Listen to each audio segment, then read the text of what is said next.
নমস্কার। আজকে আমি আপনাদের সামনে নিয়ে চলে এসেছি চিকেনের দুর্দান্ত স্বাদের একটা রেসিপি নিয়ে। তো এই শীতে অনেক রকম স্টু তো খাওয়া হলো, স্টু বলুন, স্যুপ বলুন, যাই বলুন। তো আজকে একবার এইভাবে চিকেনটা ট্রাই করে দেখতে পারেন। প্রথমেই আমি এখানে 500 গ্রাম চিকেনকে ধুয়ে পরিষ্কার করে জল ঝরিয়ে রেখেছি। আর মশলার জন্য নিয়ে নিয়েছি ধনেপাতা, দুটো পেঁয়াজ কুচি, কয়েকটা কাঁচা লঙ্কা, আদা, রসুন, আর চিলি চিকেনে যেরকমভাবে পেঁয়াজগুলো কাটা হয় সেরকম দুটো পেঁয়াজ আমি কেটে নিয়েছি। আর নিয়ে নিয়েছি বেশ খানিকটা ক্যাপসিকাম। এবার আদা, রসুন, কাঁচা লঙ্কা, ধনেপাতাটা আমি জল ছাড়া একদম শুকনো করে বেটে নিয়েছি। বেটে নিয়ে এবার ওই চিকেনটার মধ্যে পুরো পেস্টটা দিয়ে খানিকটা লেবুর রস দেব। এক টুকরো লেবুর রস দিয়েছি এখানে আমি। দিয়ে দিয়েছি খানিকটা নুন আর বেশ খানিকটা সাদা তেল দিয়ে এটাকে আমি খুব ভালো মতন ম্যারিনেট করে আধ ঘন্টার জন্য রেখে দেবো। চিকেনটা এতে সফটও হবে।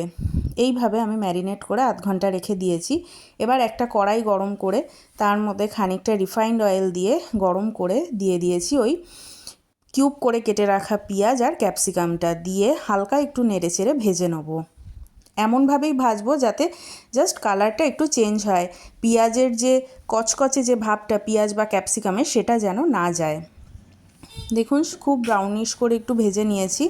এবার সমস্তটা একটা অন্য প্লেটে তুলে নিলাম।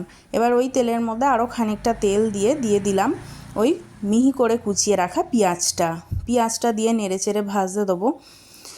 খানিকটা ভাজা হওয়ার পর পেঁয়াজটা এবার দিয়ে দেবো ওই ম্যারিনেটেড চিকেনটা দিয়ে একবার নেড়ে চেড়ে এই পর্যায়ে ঢাকা দিয়ে আমি রেখে দেবো আধ ঘন্টার জন্য।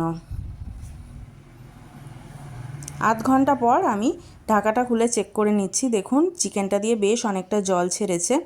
দিয়ে দিলাম 1 চামচ মতন ধনে গুঁড়োটা দিয়ে আরও একবার নেড়ে চেড়ে ঢাকা চাপা দিয়ে হতে দেবো। এবার 5-7 মিনিট পর চেক করে নিচ্ছি। দেখুন চিকেনটা বেশ 60% মতন সেদ্ধ হয়ে গেছে। এবার ঢাকা খুলে আমি ওর মধ্যে দিয়ে দিলাম ওই মিক্সির বাটি ধোয়া 1 বাটি জল আর দিয়ে দিলাম 1 চামচ মতন চিনি। এবার সমস্তটা দিয়ে আরও একবার ঢাকা চাপা দিয়ে নেড়ে চেড়ে মাংসটা আরও খানিকটা সেদ্ধ করে নেব। মাংসটা খুব ভালো মতন সেদ্ধ হয়ে গেলে এবার ওর মধ্যে ওই ভেজে রাখা পেঁয়াজ আর ক্যাপসিকামটা দিয়ে হালকা হাতে আরও একটু নেড়ে চেড়ে দিয়ে দিচ্ছি খানিকটা ফ্রেশ ক্রিমটা দিয়ে দিলাম এখানে আমি একটু গোলমরিচের গুঁড়ো দিয়ে আরও একবার চিকেনটাকে নেড়ে চেড়ে মিনিট খানেক মতন ফুটিয়ে গ্যাসের ফ্লেমটা অফ করে দেবো। ব্যাস, এবার এই গরম গরম চিকেনটা নাবান আর লুচি, রুটি, পরোটা যার সাথে ইচ্ছা তার সাথে সার্ভ করুন। এই চিকেনটা ভাতের সাথে অতটা ভালো লাগে না, বাট লুচি, রুটি, পরোটা, রুমালি রুটি জাস্ট জমে যাবে, অসাধারণ টেস্টি হয়।